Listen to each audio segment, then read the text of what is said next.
नमस्कार, आप सभी का स्वागत है आपके अपने YouTube चैनल आस इंस्टीट्यूट में। हम लोग आज आधुनिक भारत के इतिहास के एक महत्वपूर्ण टॉपिक जलियांवाला बाग हत्याकांड के बारे में जानकारी हासिल करेंगे। पिछले क्लास में हमने जलियांवाला बाग हत्याकांड के पीछे जो एक अधिनियम अंग्रेज़ों के द्वारा लागू किया गया था, रॉलेट एक्ट, उसके बारे में डिस्कस किया हमने। और रॉलेट एक्ट ही वो अधिनियम है जिस कारण ये हत्याकांड का जन्म हुआ। तो रॉलेट एक्ट जो एक ऐसा अधिनियम, काला कानून कह सकते हैं आप, जो भारत के इतिहास में इसे काले कानून की संज्ञा दी गई है। इसके अंतर्गत क्या था? रॉलेट एक्ट के अंतर्गत किसी भी भारतीय को केवल शक या संदेह के आधार पर गिरफ्तार करके बिना मुकदमा चलाए 2 वर्ष के लिए जेल में डाला जा सकता था। इसी कानून के खिलाफ गांधी जी ने आंदोलन करना चाहा तो 6 अप्रैल गांधी जी दिल्ली आना चाह रहे थे, लेकिन उन्हें रोक दिया गया। इसके बाद 10 अप्रैल 1919 को पंजाब के ही एक अमृतसर, 10 अप्रैल 1919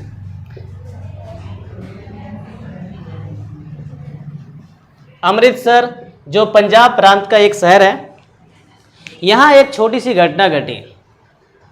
यहाँ पर लोग जुलूस निकाल रहे थे और इस जुलूस में अंग्रेजी पुलिस ने गोली चला दी थी। साथ ही साथ 2 स्थानीय नेताओं को गिरफ्तार किया गया था और वो 2 स्थानीय नेता थे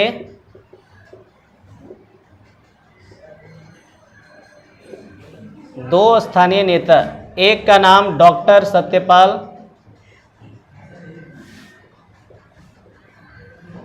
और दूसरे थे सैफुद्दीन किचलो।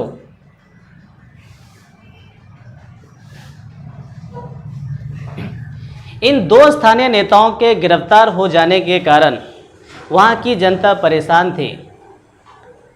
अब 3 दिन के बाद बैसाखी का एक पर्व आ रहा था। बैसाखी के पर्व के बारे में आप सभी परिचित होंगे।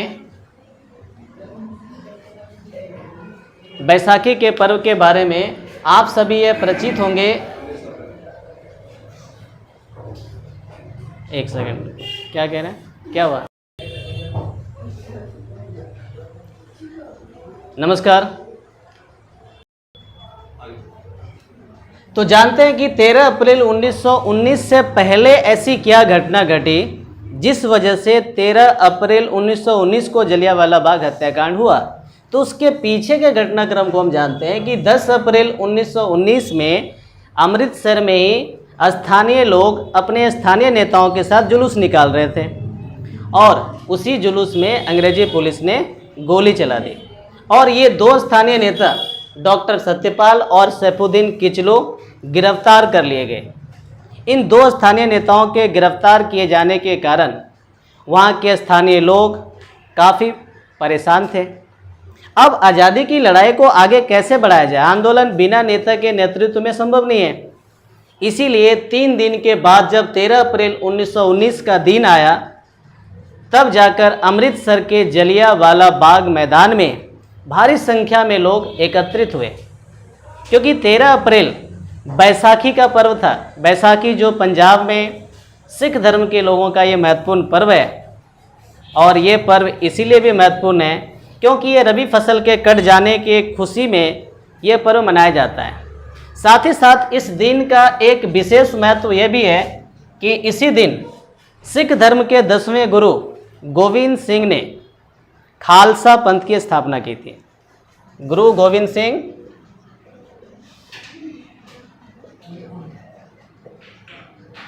जो सिख धर्म के 10वें और अंतिम गुरु थे, तो इन्होंने स्थापना किया था खालसा पंथ और वो डेट था 13 अप्रैल 1699। इसीलिए यह दिन महत्वपूर्ण है।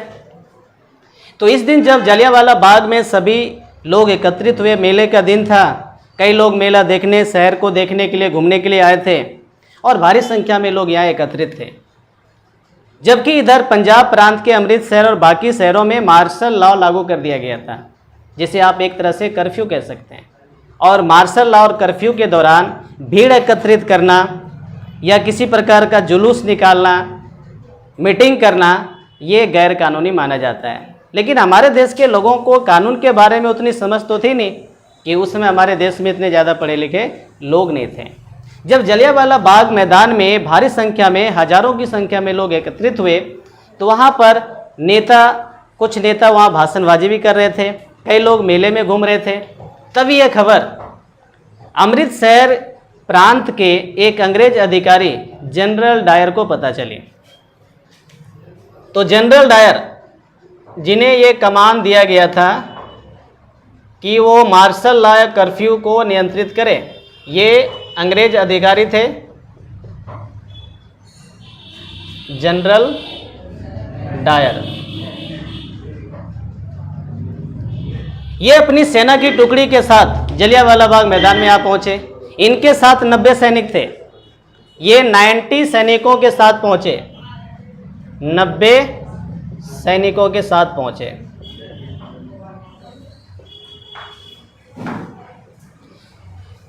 थोड़ा सा मैं आपको जलियांवाला बाग मैदान के बारे में बताना चाहूँगा कि जलियांवाला बाग मैदान उस समय चारों तरफ से ऊंची चारदीवारी से घिरा हुआ मैदान था। इस मैदान के अंदर प्रवेश करने और बाहर निकलने का एकमात्र रास्ता था। तो जब जनरल डायर अपने 90 सैनिकों के साथ जलियांवाला बाग मैदान में पहुंचे, तो उन्होंने वो रास्ता ही बंद कर दिया जिससे कि लोग बाहर निकल सकते थे या अंदर आ सकते थे। और फिर वहाँ एकत्रित निहत्थे लोगों पर गोलियां चलाने के आदेश दे दिए गए। 10 मिनट में 1650 राउंड गोलियां चली थी। 10 मिनट में 1650 राउंड गोलियां चली, और इन गोलियों के चलने से हजारों की संख्या में लोग मारे गए और हजारों की संख्या में लोग घायल भी हुए। ब्रिटिश आंकड़ों के अनुसार ऐसा माना जाता है कि केवल 388 लोग ही मारे गए थे। अमृतसर के डिप्टी कमिश्नर के कार्यालय में 484 शहीदों की लिस्ट है, जबकि जलियांवाला बाग के ब्रिटिश अधिकारियों के अनुसार 388 लोग ही मारे गए थे। जबकि अनाधिकृत अगर आंकड़ों की बात करें तो हमारे देश के कई स्वतंत्रता सेनानी और स्वयं समाज सेवकों ने इसके आंकड़े अलग बताए। जैसे पंडित मदन मोहन मालवीय, उनके अनुसार 1300 से ज़्यादा लोग मारे गए, और स्वामी श्रद्धानंद के अनुसार 1500 से भी ज़्यादा लोग मारे गए थे। आंकड़े जो भी हो, इस बात से स्पष्ट है कि जलियांवाला बाग मैदान में सैकड़ों में नहीं बल्कि हजारों की संख्या में लोग मारे गए थे। और एक विचित्र बात यह भी है कि उस मैदान के बीच में एक कुआं था। लोग अपनी जान बचाने के लिए उस कुएं में कूद रहे थे और वहां भी उनकी मौत हो गई। 120 शव तो उस कुएं से प्राप्त किए गए, 120 लाश जो कुएं से मिले। लोग कहीं भाग नहीं सकते थे क्योंकि ऊंची चारदीवारी को पार नहीं किया जा सकता था, और घायल लोगों को अस्पताल भी नहीं ले जाया जा सका, क्योंकि जब बाहर निकलेंगे तभी तो अस्पताल जाएंगे। तो ये एक सोची समझी निर्मम हत्याकांड थी। इस हत्याकांड को अंजाम देने के बाद जब जनरल डायर अपने ऑफिस पहुंचे, तो उन्होंने अपने वरिष्ठ अधिकारी जो सीनियर ऑफिसर्स थे उनको फ़ोन करके ये जानकारी दी। उनके वरिष्ठ अधिकारी उस समय अमृतसर के लेफ्टिनेंट गवर्नर जो थे उसका नाम था माइकल ओ डायर। जब उनको उन्होंने फ़ोन पे जानकारी दी कि भारतीय फौज ने हम पर हमला किया और उसके जवाब में हमने गोलियां चलाई, यानी भारतीय फौज के हमले के कारण हमने गोलियां चलाई, तो उसके वरिष्ठ अधिकारी ने भी इस घटना को सही करार दिया, कहा तुमने ये काम अच्छा किया। तो इस तरीके से ये निर्मम हत्याकांड जो जनरल डायर के द्वारा रची गई, और उसके सीनियर जो वरिष्ठ अधिकारी थे उन्होंने हाँ में हाँ भी मिला दिया। इस हत्याकांड के बाद पूरे देश में एक जोश की लहर आ गई। लोग सड़कों पर उतर गए, लोगों ने तोड़ फोड़ करना शुरू कर दिया। सरकारी दफ्तर, कार्यालय, रेलवे स्टेशन, रेलवे वर्कशॉप इत्यादि कई जगहों पर तोड़ फोड़ की गई। और ये इस हत्याकांड के बाद जो लोगों के मन में जो राष्ट्रवाद की भावना जगी, ये एकमात्र ऐसा हत्याकांड था जिसकी वजह से भारतीयों के मन में स्वतः ही राष्ट्रवाद की भावना जगने लगी।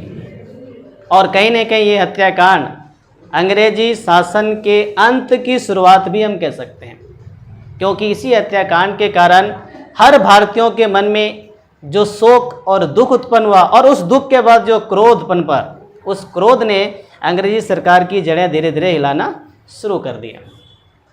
इस हत्याकांड के बाद जब काफ़ी आलोचना होने लगी, तो इसके लिए एक कमीशन बिठाया गया था। इसकी जांच के लिए एक कमीशन बिठाया गया। उस कमीशन को कहते हैं हंटर कमीशन। यह एक जांच आयोग था, और जांच आयोग ने अपने जांच में पाया कि जनरल डायर ने जो कुछ किया वो गलत था। और ये हंटर कमीशन को बिठाने वाले भारत के राज्य सचिव मॉन्टेग्यू थे, क्योंकि जब ये हत्याकांड हुआ था उस समय भारत के राज्य सचिव जो थे वो मॉन्टेग्यू थे।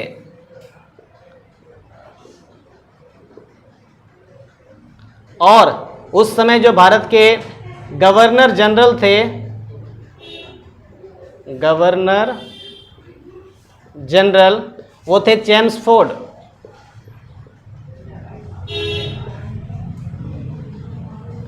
तो राज्य सचिव, भारत के राज्य सचिव के नेतृत्व में हंटर कमीशन का गठन किया गया, और जांच में जनरल डायर ने इस बात को कबूल किया कि वो लोगों को मारने के उद्देश्य से ही जलियांवाला बाग मैदान पहुंचा था। इतना ही नहीं, उन्होंने ये भी कबूल किया कि वहां पर 2 तोप लेकर भी गया था वो, परंतु रास्ते छोटे होने के कारण जलियांवाला बाग के अंदर तोप नहीं ले जा सका। तो इस प्रकार जब उन्होंने ये चीज़ कबूल किया, तब उसे उनके पद से हटा दिया गया और उसे ब्रिटिश सरकार ने ब्रिटेन वापस भेज दिया। लेकिन इस घटना को देखने वाला उस समय एक बच्चा था, जिन्होंने कि इस घटनाक्रम को देखा था और उन्हें गोली भी लगी थी। उस बच्चे ने ये प्रण ले लिया कि मैं एक दिन इस घटना को अंजाम देने वाले अधिकारी की हत्या करूंगा, बदला लूंगा। और वो बच्चा कोई और नहीं, उधम सिंह था।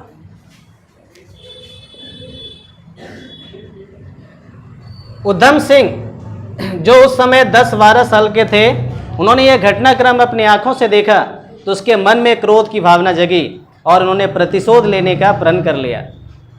और आखिरकार उन्होंने 13 मार्च 1940 को लंदन में स्थित एक हॉल में जो वरिष्ठ अधिकारी थे माइकल ओ डायर, उसकी हत्या कर दी। और उसकी हत्या के आरोप में 31 जुलाई 1940 को उधम सिंह को फांसी दे दी गई। लेकिन ये दुर्भाग्य की बात है कि हमारे देश के कुछ नेताओं ने उधम सिंह के द्वारा की गई ये हत्या गैर कानूनी और अमानवीय बता दिया, जबकि उधम सिंह हमारे लिए एक क्रांतिकारी और देशभक्त हैं। तो जलियांवाला बाग की ये हत्याकांड पूरे देश में एक राष्ट्रवाद की प्रेरणा स्रोत बन गई, और इस प्रेरणा के कारण हिंदू, मुस्लिम और जितने भी हमारे संप्रदाय के लोग थे वो कहीं ना कहीं एकजुट हुए और अंग्रेज़ों के खिलाफ अपनी लड़ाई में अपना अपना योगदान देने लगे। तो ये एक हत्याकांड से ज़्यादा निर्मम हत्याकांड कहना उचित होगा। और इस हत्याकांड के बाद जो भारत में राष्ट्रवाद के विकास की लहर आगे बढ़ी, उस विकास में गांधी जी ने जो अपना योगदान दिया, उनके द्वारा योगदान को भी हम आगे चर्चा करेंगे।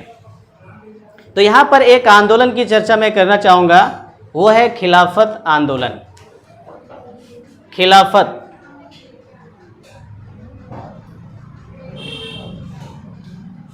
खिलाफत आंदोलन क्या है, इसके बारे में मैंने पिछले क्लास में भी चर्चा किया था। खिलाफत आंदोलन के बारे में, इस आंदोलन का मतलब है कि अंग्रेज़ों के खिलाफ किया गया आंदोलन, और ये एक विशेष धर्म समुदाय के लोगों ने किया, मुस्लिम धर्म के लोगों ने किया था। क्योंकि प्रथम विश्व युद्ध में जो धुरी राष्ट्र की हार हुई थी, उस ग्रुप में टर्की यानी तुर्की के खलीफा भी शामिल थे, और जब जर्मनी की हार हुई तो तुर्की की भी हार हो गई। तो वहाँ के खलीफा के साथ ब्रिटिश ने एक सख्त संधि थोप दिया। ये अफवाहें फैल गई कि खलीफा का पद खतरे में आ गया।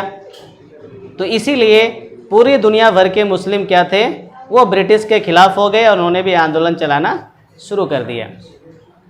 इसीलिए भारत में भी मुस्लिम दो भाइयों ने आंदोलन की शुरुआत की और खिलाफत कमेटी का गठन किया था। और दो मुस्लिम भाई थे, मोहम्मद अली और शौकत अली। मोहम्मद अली और शौकत अली, ये दोनों मुस्लिम भाई थे। मोहम्मद अली और शौकत अली, इन दोनों मुस्लिम ब्रदर्स ने बंबई में मार्च 1919 में इस आंदोलन की शुरुआत की। यानी एक तरह से देखा जाए तो खिलाफत आंदोलन भी देश में जोरों से चल रहा था और दूसरी तरफ सभी धर्म संप्रदाय के लोग भी अंग्रेजों के खिलाफ हो चुके थे।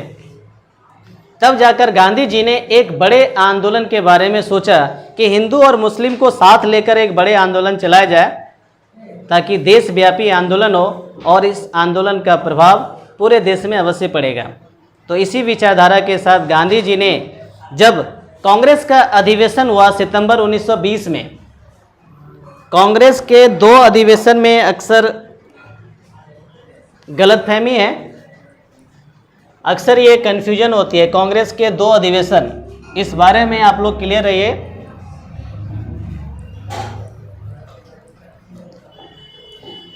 कांग्रेस के कई अधिवेशन हुए, 50 से भी ज़्यादा अधिवेशन हुए हैं, लेकिन कांग्रेस अधिवेशन